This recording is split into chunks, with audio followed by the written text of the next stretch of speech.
हाय, मी मानसी. ही आहेत आमच्या खिडकीतील गुलाबाची रोपटं आणि ही सगळे रोपटे इतके छान बहरलेले आहेत की पावसाळ्या ऋतूची हीच खरी जादू आहे. आणि आज मी करायला गेली एक आणि झालं एक. आज म्हटलं चला किचन साफ करून घेऊयात, कारण ट्रॉलीखाली बऱ्याचदा झाडू काढलं की घाण जाऊन साचून राहते. तर मी क्लिनिंग करायला घेतलं आणि काही डब्बे बरण्या वगैरे घासायला घेतल्या आणि त्यातच यांनी काढलं वॉश बेसिनचं काम, जे की आमचं लिकेज होतं म्हणून त्यांनी चेंज करायचं ठरवलं. आधीचं वॉश बेसिन या प्रकारचं होतं आणि आत्ताचं आणलं आहे ते स्क्वेअर शेपमध्ये आहे. त्याच्यामुळे काय झालं, त्याची होलची प्लेस बदलली आणि त्यामुळे पुन्हा वाट बघावी लागली ती होल पाडणाऱ्या स्पेशलिस्टची. त्यांनीही बराचसा वेळ घेतला आणि त्यांनी आल्यावर ही जादू केली की सगळ्या घरामध्ये डस्ट पसरली. म्हणजे माझ्या किचन साफ करण्याचं काही मिनिंग राहिलं का, तर तुम्हीच सांगा. या कामामध्ये पुन्हा वाढीव काम मला लागू पडलं.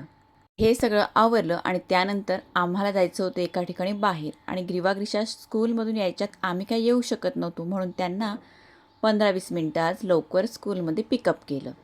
दोघींनाही चेंज गाडीमध्येच करायला सांगितलं.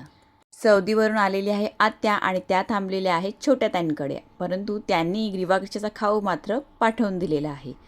आता ग्रीवाग्रीशाला गाडीमध्ये खाण्यासाठी दिला केक, परंतु त्यांनी बरोबर ती उर्दू लँग्वेजवरून ओळखलं की हा खाऊ आत्यानेच दिलेला आहे.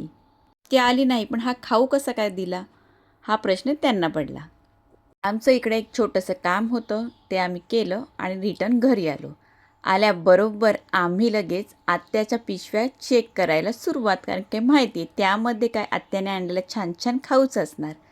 तर आत्याने त्यांच्यासाठी हे केक्स, कुकीज, काही चॉकलेट्स, खजूर आणि त्यांच्याकडचा स्पेशल बकलावा तोही आम्हाला पाठवून दिला होता आणि आणखी एक होतं, डब्यामध्ये एक केक पाठवून दिला होता. आमची लगबग चालू होती खाऊ बघण्याची. ग्रीवाला यातले चॉकलेट्स खूप आवडतात आणि केकही. हे आहेत तिकडचे केक, 2 प्रकारचे होते आणि हे आहेत ब्राऊन कलरचे चॉकलेट्स.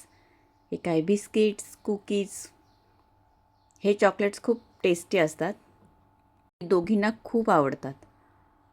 केक आतल्या साईडने बघा असा होता, एक स्क्वेअर शेपमध्ये होता आणि एक वॉवेल शेपमध्ये होता. दिशाने अर्धा खाऊन तसाच ठेवला होता. ग्रीवाला हे जास्त आवडतात, त्यामुळे आमची गाडी जरा जास्तच आज खुश होती. इतका सारा खाऊ भेटला होता आम्हाला. आत्याला भेटण्यासाठीही तशाच दोघी एक्साईट आहेत. कधी येणार असं चाललंय, तर लवकरच आत्याही आमच्या घरी येणार. तर भेटूया नेक्स्ट ब्लॉग.